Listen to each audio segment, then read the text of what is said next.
அனைத்து இந்திய அண்ணா திராவிட முன்னேற்ற கழக ஆட்சியில இன்றைக்கு எல்லா கிராமத்திலும் அற்புதமான தார் சாலைகளை அமைத்து கொடுத்தோம். பிரமாண்டமான தார் சாலை 2011க்கு முந்தி நீங்க கிராமத்தில் எப்படி சாலைகள் இருந்தது, 2011க்கு பிறகு 2021 வரை கிராமத்திலிருந்து நகர வரை எப்படிப்பட்ட தார் சாலைகள் அமைந்துள்ளது என்பதை நீங்கள் எண்ணி பார்க்க வேண்டும்.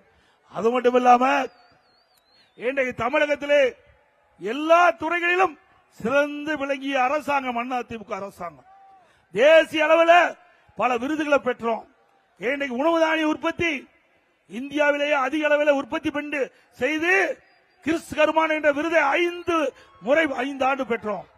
உறுப்பு மாற்று அறுவை சிகிச்சை அதுலயும் அதிமுக ஆட்சியில தான் தொடர்ந்து தேசிய விருது பெற்றோம். உள்ளாட்சி துறையில 140 விருதுகள் தேசிய அளவில் பெற்றுகிறோம். மின்சார துறையில தேசிய விருது, போக்குவரத்து துறையில தேசிய விருது, உயர்கல்வியிலே தேசிய விருது, சமூக துறையில தேசிய விருது, இப்படி நீர் மேலாண்மையிலே தேசிய விருது, இப்படி அனைத்து இந்திய அண்ணா திராவிட முன்னேற்ற கழக ஆட்சியிலே துறை வாரியாக சிறப்பாக செயல்பட்டு இந்திய அளவில் விருதுகளை பெற்ற ஒரு அரசாங்கம் என்று சொன்னால் அது அதிமுக அரசாங்கம்.